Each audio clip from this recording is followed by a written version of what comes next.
നമ്മുടെ വീട്ടിലൊരാൾക്ക് രോഗം വന്നാൽ നമ്മൾ ആദ്യം ചെയ്യുക സ്വകാര്യ ആശുപത്രികളിലേക്ക് പോകണമെന്നാണ്. കാരണം അവിടേക്ക് പോയാലാണ് കൂടുതൽ ആധുനികമായ ചികിത്സ ലഭിക്കുക എന്നാണ് നമ്മുടെ വിചാരം. എന്നാൽ അവിടെ ചെന്നാൽ പൾസ് പരിശോധിക്കുന്നതിന് മുമ്പ് പേഴ്സ് പരിശോധിക്കും. അങ്ങനെയുള്ള ആശുപത്രികളിലേക്ക് പോകാൻ ഇന്ന് കേരളത്തിന്റെ മധ്യവർഗത്തിന് പോലും ആ വരുമാനമുള്ളവർക്ക് പോലും ഭയമാണ്. അങ്ങനെയുള്ള ആശുപത്രികളുടെ പ്രചാരകന്മാരായ ഒരു കൂട്ടർ മാറുന്നതിന്റെ തെളിവാണ് ഇത്തരത്തിലുള്ള പ്രമേയങ്ങളുടെ പിന്നിൽ.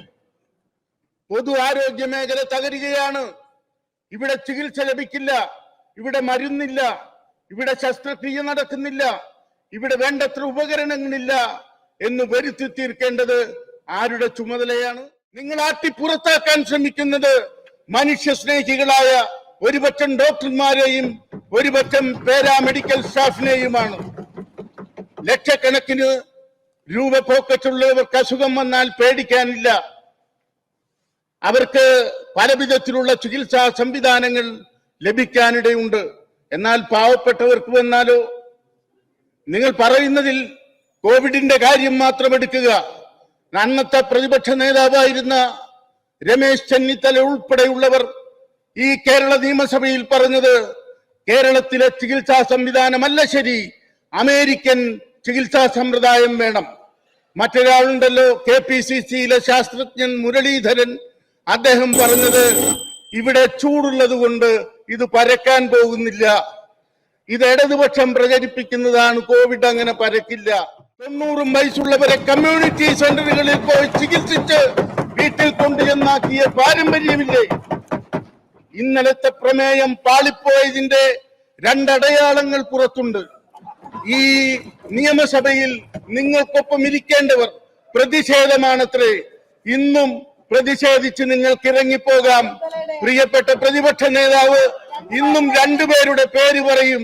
ആ രണ്ടുപേരെ കൂടി അവരുടെ കൂടെ ഇരുത്തണം. ജനകീയ സമരങ്ങളുടെ അടിത്തറ പാടുമ്പോൾ നിങ്ങൾ വിരലി ചൂണ്ടുന്നത് നിങ്ങളുടെ നെഞ്ചിലേക്ക് തന്നെയാണെന്ന് ഓർമ്മ വേണമെന്ന്. ഇങ്ങനെ മെഡിക്കൽ കോളേജുകളും പണ്ട് ധർമാശുപത്രി എന്ന ബോർഡ് വെച്ചിരിക്കുന്ന മെഡിക്കൽ കോളേജുകൾ കൊളോണിയൽ ഭരണകാലം മുതൽ അതിനെ ജനകീയ ഗവൺമെന്റിന്റെ കാലം വന്നപ്പോൾ ആ പേര് മാറ്റി ആരോഗ്യ രംഗത്തെ ഏറ്റവും വലിയ വിപ്ലവകരമായ പുനഃസംഘാടനം നടത്തിക്കൊണ്ട് ഡോക്ടർ AR മേനോന്റെ കാലം മുതൽ തുടങ്ങിയതാണ് പാവപ്പെട്ടവർക്കും ചികിത്സ വേണമെന്നുള്ള ഒരു സമ്പ്രദായം. നമ്മുടെ വീട്ടിലൊരാൾക്ക് രോഗം വന്നാൽ നമ്മൾ ആദ്യം ചെയ്യുക സ്വകാര്യ ആശുപത്രികളിലേക്ക് പോകണമെന്നാണ്. കാരണം അവിടേക്ക് പോയാലാണ് കൂടുതൽ ആധുനികമായ ചികിത്സ ലഭിക്കുക എന്നാണ് നമ്മുടെ വിചാരം. എന്നാൽ അവിടെ ചെന്നാൽ പൾസ് പരിശോധിക്കുന്നതിന് മുമ്പ് പേഴ്സ് പരിശോധിക്കും. അങ്ങനെയുള്ള ആശുപത്രികളിലേക്ക് പോകാൻ ഇന്ന് കേരളത്തിന്റെ മധ്യവർഗത്തിന് പോലും ആ വരുമാനമുള്ളവർക്ക് പോലും ഭയമാണ്. അങ്ങനെയുള്ള ആശുപത്രികളുടെ പ്രചാരകന്മാരായ ഒരു കൂട്ടർ മാറുന്നതിന്റെ തെളിവാണ് ഇത്തരത്തിലുള്ള പ്രമേയങ്ങളുടെ പിന്നിൽ. പൊതു ആരോഗ്യ മേഖല തകരുകയാണ്. ഇവിടെ ചികിത്സ ലഭിക്കില്ല, ഇവിടെ മരുന്നില്ല, ഇവിടെ ശസ്ത്രക്രിയ നടക്കുന്നില്ല, ഇവിടെ വേണ്ടത്ര ഉപകരണങ്ങളില്ല എന്ന് വരുത്തി തീർക്കേണ്ടത് ആരുടെ ചുമതലയാണ്?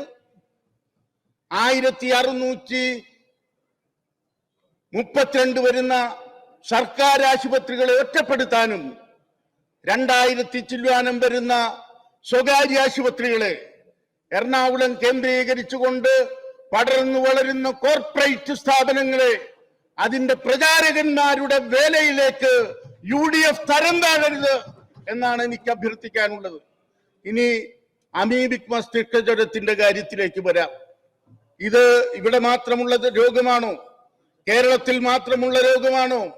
ഞാൻ പറഞ്ഞു, ലോകത്തിൽ ഇതിന്റെ മോർട്ടാലിറ്റി റേറ്റ് 99%. കേരളത്തിൽ അത് 24. എങ്ങനെയാണ് 24 ആയത്?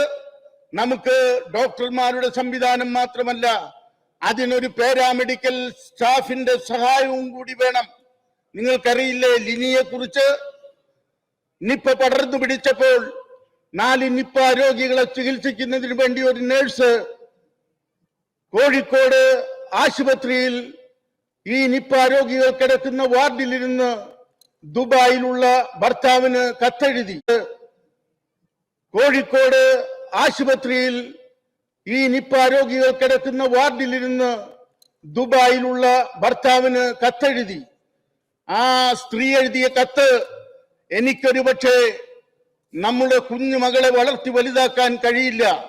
ഞാൻ നിപ്പ രോഗികളെ ചികിത്സിച്ചുകൊണ്ടിരിക്കുകയാണ്. ഇപ്പോഴേ ചെറിയ ചൂടുണ്ട്, പനിയുണ്ട്. നിങ്ങൾ വരുമ്പോൾ നമ്മുടെ മോളെ സംരക്ഷിക്കണം. ഞാൻ എന്തായാലും വീട്ടിൽ പോകുന്നില്ല. ഈ നിപ്പ രോഗികളെ സംരക്ഷിച്ചുകൊണ്ട് എന്റെ ജീവിതം അവർക്ക് വേണ്ടി സമർപ്പിക്കും. അങ്ങനെ ലിനിമാരുടെയും നൂറുകണക്കിന് ഡോക്ടർമാരുടെയും അർപ്പണ മനോഭാവമുള്ള പ്രവർത്തനത്തിലൂടെ വളർന്നു വന്നതാണ് കേരളത്തിലെ ആരോഗ്യരംഗം.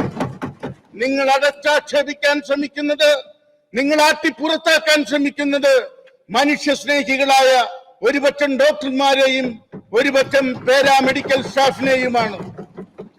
ലക്ഷക്കണക്കിന് രൂപ പോക്കറ്റുള്ളവർക്ക് അസുഖം വന്നാൽ പേടിക്കാനില്ല. അവർക്ക് പല വിധത്തിലുള്ള ചികിത്സാ സംവിധാനങ്ങൾ ലഭിക്കാനിടയുണ്ട്. എന്നാൽ പാവപ്പെട്ടവർക്ക് വന്നാലോ? നിങ്ങൾ പറയുന്നതിൽ കോവിഡിന്റെ കാര്യം മാത്രം എടുക്കുക. അന്നത്തെ പ്രതിപക്ഷ നേതാവായിരുന്ന രമേശ് ചെന്നിത്തല ഉൾപ്പെടെയുള്ളവർ ഈ കേരള നിയമസഭയിൽ പറഞ്ഞത് കേരളത്തിലെ ചികിത്സാ സംവിധാനമല്ല ശരി, അമേരിക്കൻ ചികിത്സാ സമ്പ്രദായം വേണം.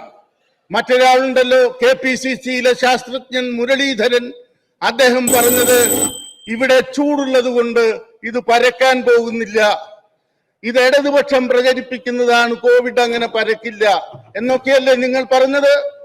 അമേരിക്കയിലെ സ്ഥിതി എന്തായിരുന്നു സഹപ്രവർത്തകരെ, പ്രതിപക്ഷമേ? അമേരിക്കയിലെ സ്ഥിതി എന്തായിരുന്നു? അമേരിക്കയിലെ ശവക്കോട്ടകളിൽ, സെമിത്തേരികളിൽ ശവപ്പെട്ടികൾ കുന്നുകൂടി കിടക്കുമ്പോൾ കേരളത്തിൽ 85ഉം 90ഉം വയസ്സുള്ളവരെ കമ്മ്യൂണിറ്റി സെന്ററുകളിൽ പോയി ചികിത്സിച്ച് വീട്ടിൽ കൊണ്ടുചെന്നാക്കിയ പാരമ്പര്യമില്ലേ?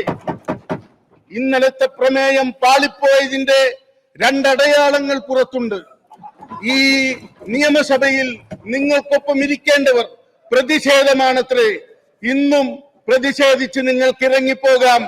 പ്രിയപ്പെട്ട പ്രതിപക്ഷ നേതാവ് ഇന്നും രണ്ടുപേരുടെ പേര് പറയും. ആ രണ്ടുപേരെ കൂടി അവരുടെ കൂടെ ഇരുത്തണം. ജനകീയ സമരങ്ങളുടെ അടിത്തറ പാളുമ്പോൾ നിങ്ങൾ വിരലി ചൂണ്ടുന്നത് നിങ്ങളുടെ നെഞ്ചിലേക്ക് തന്നെയാണെന്ന് ഓർമ്മ വേണമെന്ന് പറഞ്ഞുകൊണ്ട് ഞാൻ ഈ അടിയന്തര പ്രമേയത്തിന്റെ മുഖ്യ കാര്യത്തെ എതിർക്കുകയാണ്. ശ്രീ നജീബ് കാന്തപുരം, അങ്ങേക്ക് 9 മിനിറ്റ്. സർ, എന്തൊരു അപഹാ